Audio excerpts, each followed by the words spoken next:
Fala pessoal, beleza? Então, eu sou Bernardo Pena, eu sou tutor, supervisor de ensino e professor de física aqui do quadro e hoje a gente veio aqui trocar uma ideia, bater um papo sobre uma prova que está chegando aí daqui uns dias, certo? Que todo mundo aí vai fazer, que é a prova do Enem. O antes da prova é o que mais importa, é o tanto que a gente vai chegar ali mais tranquilo, mais empoderado na hora da prova, beleza? Isso só vai acontecer com o tanto que você tiver certeza tanto do seu estudo no ano, como que ele foi feito com qualidade. Você precisa estar confiante para fazer essa prova. E essa confiança só acontece quando você já vai estudando o ano inteiro. Não tem como, nessas 2 semanas, 3 semanas, 4 semanas antes do Enem, aprender toda a física, galera. Isso é impossível. Esqueçam isso, tá? Pensem comigo, a gente estuda física durante 4 anos. A gente tem a introdução à física no 9º ano, a gente tem o 1º, 2º e 3º ano do ensino médio. Não tem como correr atrás agora. Esse plano JK aí de 50 anos em 5 simplesmente não funciona aqui no Enem. Nós do quadro vamos tentar ajudar a você que já deu uma estudada, tá sempre dando uma patinada num pequeno conceito, numa pequena estratégia de prova, para poder acertar e detonar na prova de Ciências da Natureza aqui do Enem, tá? E a primeira coisa de todos que a gente precisa saber é o que mais cai da física na prova do Enem. Aqui a gente sempre insiste, principalmente na matemática, no conceito da matemática básica.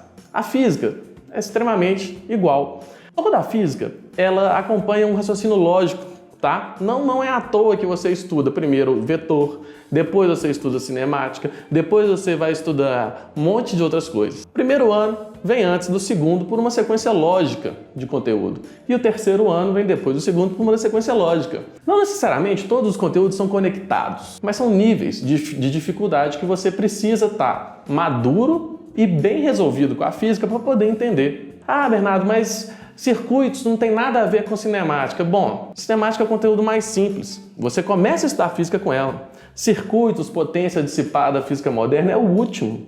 Então, se você não está acostumado com o jeito de pensar, de estudar, você não tem maturidade para encarar aquilo ali, beleza? Então, a primeira coisa de todos que nós vamos falar aqui são dos assuntos. Um assunto mais recorrente na prova do Enem é sempre a mecânica, galera. A mecânica, ela simplesmente está relacionada a movimento. O que é um movimento, moçada? O movimento é o quê? A alteração do seu lugar no espaço em relação a um referencial. Bernardo, não entendi nada. Então, isso tudo é física básica. Referencial é um ponto para a gente ter uma referência. Os conteúdos que mais caem no Enem: cinemática, conservação de energia e trabalho, ondas, potência e energia elétrica, tá bom? E um tema que não é assim, um tema que tem esse nome, mas a análise gráfica e a análise dimensional é uma ferramenta extremamente importante para nós durante todo o Enem. Por quê, galera? Todo mundo quando vai estudar física fica aí com medo de fórmula. Nossa senhora, mas essa matéria tem 1 milhão de fórmulas. Ah, essa tem 1 milhão, essa 1 milhão. Tá, não vou negar que tem muita fórmula para a gente saber. Mas não adianta desesperar. Falta 1 semana para a prova, não adianta você já chegar com medo. Estudem as fórmulas e aqui nós vamos ver uma fórmula muito eficiente que é a análise dimensional. Se você não lembra uma fórmula de potência que relaciona com energia elétrica com o tempo, olhe as unidades, galera. Quando a gente fala análise dimensional, é exatamente isso, é entender o que o exercício está tratando a partir das unidades, certo? Então vamos lá, um exemplo muito tranquilo é uma bateria de notebook que tem lá ampere-hora. Ah, tantos ampere-hora. Tá, gente, a gente sabe que ampere é unidade de corrente e hora de tempo, beleza? Então é o quanto tempo eu consigo fornecer aquela corrente, isso não é uma energia, tá? Então a gente pode ir conectando, tudo bem. Da mesma forma, a gente não precisa saber todas as 3 fórmulas de potência de um circuito elétrico, certo? A gente precisa saber 2. V igual a RI e potência igual a V vezes I. O resto vira o quê? Uma brincadeira ali, tira um aqui e coloca outro ali. Vamos pensar o seguinte, se uma tensão é V e V igual a RI, e eu sei que a potência está relacionada a V, de que forma? P igual a VI, certo? A gente pode substituir uma na outra. Dessa forma, a gente faz o quê? Não guarda, não perde um lugar na cabeça, vamos falar assim, tá? Com decoreba, a gente sabe 2 e todas as outras estão relacionadas. Eu tento trazer dessa forma leve, porque é realmente dessa forma que a gente precisa encarar a física lá, tá bom? A física do Enem, ela não vem igual uma física do ITA, do IME, da FUVEST, que é extremamente aplicado. A gente precisa entender o seguinte, a física no Enem, ela está extremamente colocada no seu cotidiano, tá? Todas as vezes que cair uma questão de eletromagnetismo, de ondas, de radiação solar, ela vai estar aplicada no seu dia a dia, né? Então, o primeiro passo de todos, o mais importante mesmo, é a gente saber a relação entre a interpretação do enunciado e a aplicação da teoria. Einstein só nasceu na vida, tá? Não tem como bater de cara e já saber, plá, é isso. Gasta uns 10 segundinhos a mais lendo o seu enunciado todo, tá? Circula todas as informações necessárias, identifique com calma o conceito que aquela questão está te pedindo. Grandíssima parte das provas do Enem, ela aborda o conceito inicial. É você saber o que é uma força resultante, como achar uma força resultante, tá bom? Você saber direitinho que a velocidade em relação à distância percorrida num tempo. É saber todos os conceitos muito bem aplicados, tá? E conceitos iniciais, gente. Não adianta você chegar armado aí, sabendo efeito fotoelétrico, as coisas mais cabeludas da física, não vai te ajudar muito lá. A gente precisa chegar ao conceito mesmo e enxergar ele aplicado. Nós temos uma questão aqui que é muito famosa no Enem, que ela dá um gráfico de comprimento de onda, né? E toda a questão, ela é o quê? Ela é em cima da frequência da onda. São pequenos detalhes. Se você já chega lá assustado, sabendo com tanta informação que você precisa saber, você vai ler uma questão de ondas, sabe que ele está relacionado à frequência e vai pensar já direto como frequência, sem ficar atento o quê? Na unidade do gráfico que ele te deu. Então o seu pensamento tinha que inverter, tá bom? Todo o conceito da matemática básica ele está extremamente ligado na física aqui. Um dos conteúdos que mais caem na matemática do Enem é a grandeza proporcional. Aqui na física também. A gente sabe que nessa questão que eu acabei de falar, grandezas proporcionais estão muito bem ligadas.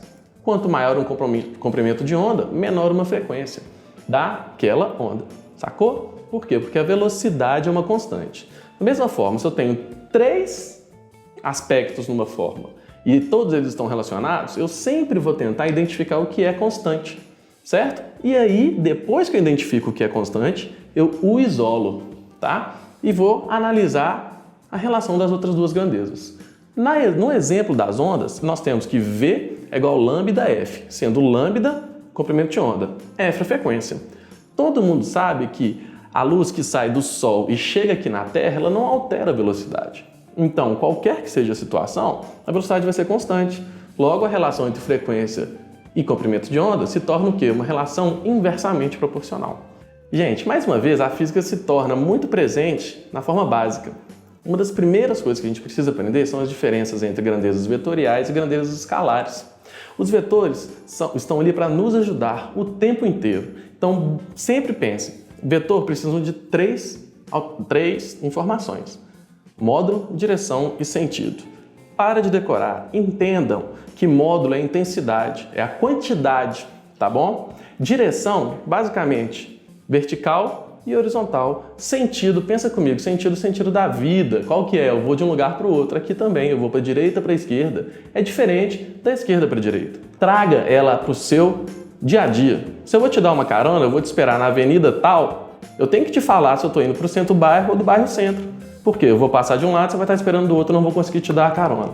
Então não é detalhezinho, não é chatice de professor de física. Tudo tem um sentido, tá bom? Botem na sua cabeça. Toda vez que a gente está tratando de vetor, os nossos sinais indicam se o vetor está num sentido ou em outro. Então estabeleça um sentido positivo. Todo vetor que estiver contra esse sentido, a gente coloca o menos na frente, sem problemas, sem demonizar o menos nas nossas equações quando envolvem vetores, ok?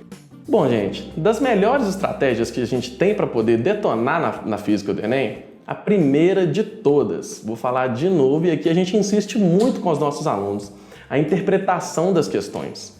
Gente, ler é completamente diferente de interpretar. Ah, Bernardo, mas eu sei interpretar, eu sempre leio e entendo, mas eu erro. Então você não entende. O interpretar gente, é bem direto mesmo. É ler, entender e executar aquela ação.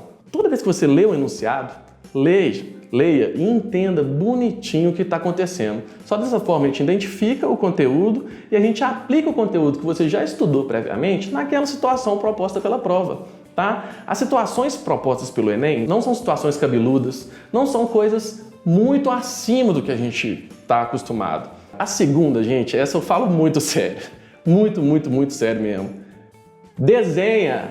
Pelo amor de Deus, gente. Eu passei meu ensino médio todo desenhando as questões de física, passei minha faculdade de engenharia elétrica inteira desenhando, fazendo conta no dedo para não errar. Ah, mas desenhar perde muito tempo. Não. Quando eu comecei a trabalhar com engenharia, logo antes de realmente decidir minha vida por ser professor, eu tinha um chefe que sempre falava: Bernardo, evite o retrabalho. O que é o retrabalho? Eu tenho que voltar atrás e refazer uma coisa que eu fiz rápido, ou que eu, pelo menos, fiz sem qualidade. Eu perdi o dobro do tempo. Qual que é o maior terror de todo mundo aí no Enem? Não é os 3 minutos para resolver cada questão? Então, gente, sejam mais efetivos. 3 minutos dá tempo de fazer muita coisa. Se você corre, não analisa certinho, não desenha, você já perdeu aí, 40 segundos, 1 minuto da sua questão. Você tem que usar de novo depois, vai comer o tempo da próxima questão. Desenhe as situações. Desenhe seu diagrama de força. Só assim você vai achar para onde está a força resultante. Não existe uma fórmula de força resultante. A gente precisa desenhar, entender todas as forças que atuam naquele corpo, e aí, se vai sobrar ou não, depende do quê? Da minha interpretação do enunciado. Tá bom? Se o enunciado fala, por exemplo, que ele está em velocidade constante, o que você vai fazer? Todo mundo sabe que a premissa de velocidade constante é ter força resultante igual a zero. Então, todas as forças que você desenhar na sua questão, somadas vetorialmente, precisa dar quanto? Zero. Não quer dizer que não tem força, quer dizer que a soma deles, de todas as forças, é zero. Viram, gente? Conteúdo básico que precisa de uma interpretação. Desenhe, tá? O desenho te ajuda a equacionar a questão. 3 passos. Interpretação, desenha e se atente às unidades. Sempre. Faça com o máximo de atenção e cuidado para você não ter um retrabalho ou perder uma questão de forma muito boba. Beleza? Não adianta você usar uma aceleração em metros por segundo ao quadrado e a sua velocidade em quilômetros por hora, tá bom? No final das contas, você está misturando um monte de coisas que não deve ser misturada. Um suco de frutas deve ter frutas e não frutas e vegetais. É isso. Faça sempre essa mudança de unidades. Uma dica crucial. Logo depois que você identificar as unidades da questão, passe todas para o Sistema Internacional de Medidas. Essas unidades, elas estão muito presentes no nosso dia a dia. A grandíssima maioria das constantes que a gente precisa utilizar nas fórmulas estão no Sistema Internacional de Unidades. Você vai ficar mudando uma constante? Vamos lá, um exemplo. A nossa aceleração da gravidade é 10 metros por segundo ao quadrado. Para mudar isso para quilômetro por hora ao quadrado, vai dar uma zona gigantesca. Então economiza, muda as coisas mais simples, passa tudo para metro, tudo para segundo. Sistema Internacional de Medidas, metro, segundo e quilograma. Tá bom, gente? Não confundam isso. Quilograma é a unidade padrão de massa. Beleza? Não esqueça esses 3 passos, hein? Interprete, desenhe e equacione e se atente às unidades. Agora a gente precisa saber aqui mais ou menos os top 5 de assuntos que caem na física do Enem, tá bom? A primeira de todas é a cinemática, pessoal. Primeiro de tudo, cinemática tem a ver com movimento. A palavra cine sempre te remete a cinema, né? Esse cinema é o que? Não é uma foto que fica mexendo? Então, eu sempre faço essa analogia para os nossos alunos, tá bom? É um estudo do movimento. Para isso, a gente precisa ter alguns conceitos muito bem estabelecidos aqui. O seu lugar no espaço, tá bom? Precisa saber o que é isso. Imagine que agora nós temos aqui uma rua, né? Ou então todo lugar que você anda. Vamos imaginar que isso é sempre uma régua, tá bom? Então a sua posição é seu lugar no espaço. Estabeleça um referencial. Olha só, eu vou começar a contar a partir daqui. Se eu estou aqui, é o 0 aqui. A minha posição 0 é aqui. Se eu estabeleço que meu sentido positivo é para lá, se eu andar 2 metros para lá, eu estou na minha posição 2. Sacaram? É isso que vocês precisam entender. Não tem muito mistério, tá bom?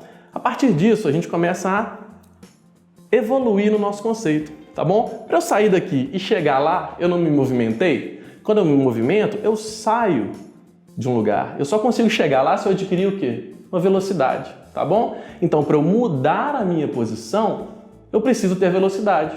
correto? Então a variação da minha posição eu chamo de velocidade. Entendam sempre esse conceito, gente. Esse conceito vai aparecer o tempo inteiro, principalmente quando a gente chegar lá em análise de gráficos, tá bom? Da mesma forma, a minha velocidade não é relação do espaço que eu percorro num certo tempo, como a gente acabou de falar. Pensem comigo, se eu estou dirigindo um carro, eu preciso aumentar a minha velocidade, o que eu faço?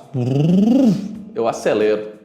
Para eu mudar a minha velocidade, eu preciso de uma o quê? De uma aceleração. Então, a variação da posição eu chamo de velocidade. A variação da velocidade eu chamo de aceleração. Viu? Não precisa decorar, gente. Traga isso para o seu dia a dia. Um conceito principal que a gente precisa ter aqui na cinemática é identificar a força resultante. Para isso, a gente tem que fazer o quê? Desenhar. Desenhe as forças que atuam naquele corpo. Defina se a força resultante é igual ou diferente de zero. Se ela for igual a zero, não tem nada que atrapalhe meu movimento, correto? Então eu tenho um movimento retilíneo, pois eu estou em linha reta, e uniforme. Uniforme é o quê? Igual, não muda, tá bom? Para isso nós só temos uma equação. A distância é a relação da velocidade com o tempo. O famoso Deus vê tudo, galera. D igual a VT. Se a gente voltar um pouquinho e fizer o quê? Uma brincadeirinha, joga o T para baixo. Vai voltar no conceito que eu falei, correto? D é igual a VT. Se eu jogo o T para baixo, eu tenho que V é igual a distância num tempo. Correto, galera? Conceito clássico. Velocidade é a distância que eu percorro num certo tempo. Agora, se a minha força resultante é diferente de zero, eu tenho alguém atrapalhando. Pela primeira lei de Newton, lei da inércia, se eu atrapalho, correto? Eu altero o movimento. Eu tenho um MRUV, movimento retilíneo uniformemente variado. Ele muda da mesma forma, ok? Para isso, nós temos três fórmulas. Velocidade final é igual a velocidade inicial mais o tanto que mudamos, ou seja, V final é igual a V0 mais AT. Se a aceleração estiver contrária ao movimento, eu coloco um menos. V igual a V0 menos AT. Tudo interpretação das unidades. A distância percorrida vai ser sempre a velocidade inicial vezes o tempo mais metade da aceleração vezes o tempo ao quadrado. E a terceira equação, que é uma junção de todas elas, que a velocidade ao quadrado é igual a velocidade inicial ao quadrado mais 2AD. Bernardo, você falou. E aí, quando que eu uso? Estratégia clássica. Entendeu? Identificou se a força resultante ou não? Faça uma tabelinha. Coloque todos os dados que você tem no enunciado ou na figura e depois procure a informação que você deseja para você saber qual das três equações no MRUV usar. Não adianta ficar jogando até achar um resultado qualquer. Seja efetivo. Tá bom? Organize, coloque as três escritas. Não, abriu a prova de física? Já escreve as três. Chegou numa questão de MRUV? Coloca todos os dados que você tem e evidencia o que você não tem. E o que você quer achar, você vai conseguir com essas três. Se não for direta, vai usar uma para descobrir alguma coisa e jogar na outra. Beleza, galera? Não fiquem assustados com essa quantidade de fórmulas. Elas são simples e estão na sua vida desde o primeiro ano. Um segundo tópico que sempre cai nas nossas questões é o tal do trabalho e da conservação da energia. Aquele conceito inicial de Lavoisier, que nada se perde, nada se cria, tudo se transforma, é o que acontece aqui. Nós temos uma energia no corpo. O que é energia? É a capacidade de realizar trabalho. Vocês estão vendo que as duas coisas estão conectadas? Então não existe uma definição perfeita nem para energia, nem para trabalho. Todo corpo, quando ele está em movimento, ele tem velocidade. Quando ele está numa altura em relação a um referencial, ele tem uma altura, óbvio, ou então ele está sob a ação de uma força elástica. Esses três tipos de energia constituem a energia mecânica do corpo. Ou seja, a energia mecânica é tudo. Ela é composta por essas três. Energia cinética, mv2 sobre 2. Energia potencial gravitacional, mgh. E energia potencial elástica, kx2 sobre 2. Percebam, a energia mecânica não se altera, porque nada se cria, nada se perde, correto? Tudo se transforma. Todas essas três formas de energia podem o quê? Trocar de acordo com a situação. Então, se eu caio de um prédio, lá em cima eu tenho só energia potencial gravitacional. No meio do caminho, essa energia vai se tornando energia cinética, porque eu vou adquirindo velocidade. Esse conceito precisa estar na cabeça de vocês. Conservação da energia. Que energia? Energia mecânica. Se eu não tenho força dissipativa, a energia mecânica se mantém. Beleza? Se mantém e ela é sempre composta por essas três. Em algum momento uma delas pode ser zero? Pode, mas bote na sua cabeça. Energia mecânica é composta de 3 tipos de energia. Beleza? E o trabalho é simplesmente a variação dessa energia num certo tempo. Pensem comigo. Para eu adicionar energia a um corpo ou retirar energia daquele corpo, eu preciso realizar um trabalho. Sacaram? O trabalho, muitas vezes, ele também é relacionado com uma força e um deslocamento. Esses dois conceitos estão conectados. Se eu preciso fazer força em um corpo, beleza? Eu provoco um deslocamento nele. Logo isso, eu tive que realizar um trabalho. Então o trabalho é sempre a força vezes o deslocamento, vezes o cosseno entre a força e o deslocamento que ele provoca, ok? Se esta força for constante. Se não for, eu posso interpretar o trabalho como o quê? A variação da nossa energia. Tá? Já é, galera, coloquem isso na cabeça que isso ajuda e muito. Um terceiro tópico que cai demais no Enem, gente, são os fenômenos ondulatórios. Para isso, a gente precisa saber certinho o que é uma onda. Onda é o quê? É uma forma de se transportar energia no espaço, tá bom? Tá tudo relacionado com agitação de moléculas, tá certo? Com quantidade de energia que essa onda carrega. A onda sempre tem um comportamento senoidal. O que é isso? Ela sempre tem uma crista e um vale, tá bom? Ou seja, ela é uma variação o tempo inteiro. O que é isso aqui, uma onda? Eu estou na minha posição de equilíbrio, eu vou no meu máximo positivo, passo pela posição de equilíbrio e vou no meu máximo negativo e volto para a posição de equilíbrio. Quando eu vou nesses dois extremos, eu gastei um tempo, correto? Esse tempo a gente chama de período. Muito importante na onda, beleza? Outra coisa, a onda é carregar a energia, correto? Vamos pensar então, tem 2 pontos. Esse ponto vai lá em cima, passa aqui e volta. Só que eles não estão conectados. Quando esse ponto vai, ele leva esse ponto, que leva o próximo ponto, que leva o próximo ponto. Então, uma coisa é quem oscila e outra coisa é a direção que a onda percorre. Esse ponto subiu e desceu, depois desse ponto subiu e desceu, depois esse ponto subiu e desceu. A direção de oscilação foi vertical e de propagação da onda, horizontal. Sacaram a diferença? A partir do momento que nós temos o período, a gente estabelece um conceito de velocidade de novo, concorda? Aqui, o que vocês precisam saber é o seguinte, a distância entre uma posição de equilíbrio e outra, a gente chama de comprimento de onda. Ou seja, eu tenho que sair da posição de equilíbrio, vou nos meus 2 máximos e volto para onde eu estava. Eu fiz tudo que tive que fazer. Todo esse tamanho eu chamo de comprimento de onda. E a frequência é a chamada identidade da onda. Ela não muda, tá? Só quem provoca a onda é capaz de alterar a frequência. Frequência é o número de oscilações no intervalo de tempo. Por exemplo, com que frequência eu vou bater palma? Quero aumentar a minha frequência. No mesmo tempo, eu bati mais vezes. Então, a minha nova onda é uma onda com maior frequência.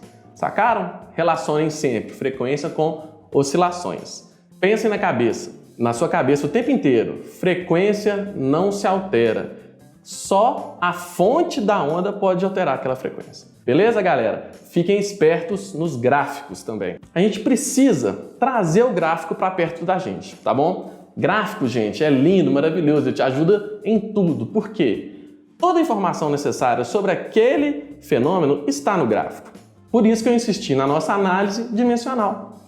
Os gráficos, eles possuem todas as informações necessárias. O que é um gráfico? Ele relaciona uma grandeza na horizontal com outra grandeza na vertical. É o comportamento de uma em relação à outra. Por exemplo, num gráfico de distância por tempo. Aqui eu coloco o tempo e aqui eu coloco a distância percorrida, correto? Vamos lá então. Em cada instante eu estou numa certa posição. Quer dizer que de um instante para o outro eu percorri uma distância, correto? Caiu o gráfico na prova? Primeira coisa que você vai fazer é olhar quem está no eixo vertical. A partir dali, você sabe de que é aquele gráfico. Nosso exemplo aqui foi o quê? Distância por tempo, ou seja, metro num certo segundo. Você está lembrando de alguma coisa aí, não?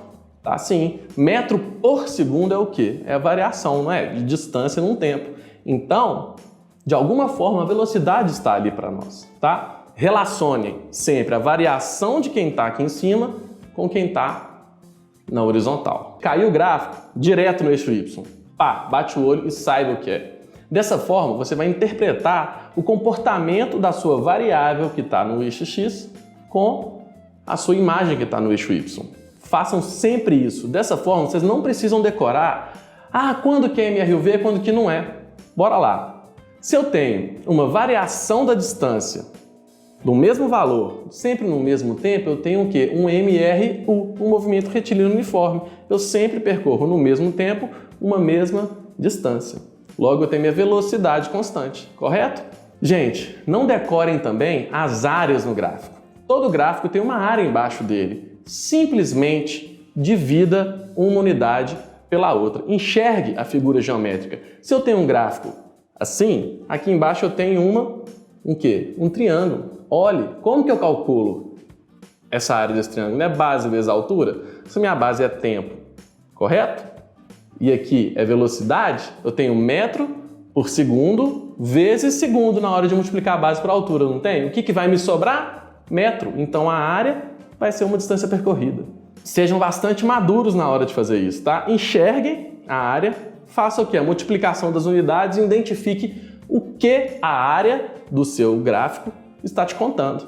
O nosso último assunto aqui, gente, é um assunto bastante polêmico. Muita gente tem medo dele, mas ele cai o tempo inteiro de uma forma bastante literal aqui, tá? É quando a gente fala de potência e energia elétrica.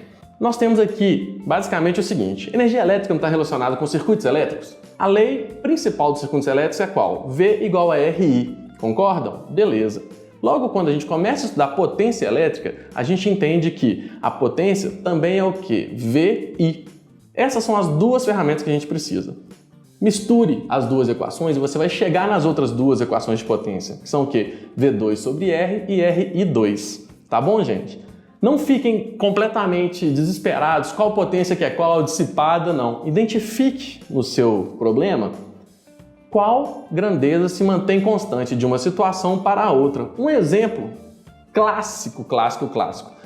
Quero um chuveiro, tá bom? Comprei ele. Ele me fala que a potência dele é tal potência para funcionar em 220 volts, correto? Vou ligar ele em 110, tá bom. São duas situações, ligar em 220 e ligar em 110, não é? Qual a única coisa que não muda entre os dois? Não é a resistência interna do chuveiro? Você não trocou o chuveiro, você só pegou o chuveiro e ligou no outro lugar, beleza? Você alterou a tensão, consequentemente a potência desse chuveiro, correto? Por quê? A potência vai ser o quão quente vai ficar sua água, correto? Beleza. Então, qual a única coisa que não muda? A resistência. Então eu posso analisar o quê? Potência é igual V2 sobre R. Concordam? Identifiquei que o R não muda e o que muda é o V e a potência. Vou usar essa. Beleza? Uma dica crucial para a gente não errar muito mais as questões de potência aqui do Enem. Todo mundo sabe que as tensões mais usuais de todas no mundo inteiro são 127 volts e 220 volts. Saiba que a relação entre os dois sempre é de raiz de 3. Aí vai te ajudar demais. Se eu tenho que dividir 127 por 220, eu já sei que dá o quê? 1 sobre raiz de 3. Por quê? Porque o de cima é menor que o de baixo. Se eu tenho que dividir o contrário, 220 por 127, vai me dar o quê? Raiz de 3, tá bom? Gente, usem essa dica para poder acertar as contas de potência, tá bem? Analisem muito os dados, identifique qual potência, qual forma de potência você precisa usar para acertar o seu exercício. E uma última dica também, a energia, a potência está sempre relacionada à energia elétrica. Pensem comigo, quanto mais potente for o meu chuveiro, mais energia você vai gastar, não vai? Você vai ter que pagar, correto? Então vamos lá. De acordo com o tempo que você usa, você paga mais ou menos. Então a minha potência não está sempre do mesmo jeito? Então a relação entre energia elétrica e tempo é o quê? Diretamente. Minha potência é igual à energia elétrica dividida pelo tempo. Concorda? Se eu gasto mais tempo usando meu chuveiro, eu vou gastar mais o quê? Mais energia. Beleza? Se atentem às unidades, tá? Potência vai ser energia, watts, por tempo, segundos. Se eu isolar a energia, eu não vou ter potência vezes tempo igual a energia. Então, potência, watts, tempo, segundos ou hora. Então, o chamado quilowatt-hora, não é a multiplicação entre os dois, isso é uma unidade de quê? De energia elétrica, tá? Interpretem assim. Algumas provas chamam essa energia de amperagem, que é um termo que a gente acha bem feioso lá na engenharia elétrica, tá? Saibam que a relação de potência vezes hora nos dá o quê? Energia elétrica. A partir daí, interprete os dados e acerte as questões de energia elétrica, tá bom? Sem desespero, sem querer bater o olho e já acertar de cara. Isso não vai acontecer. Interprete. Traga a física e os dados para você de uma forma leve, tá bom?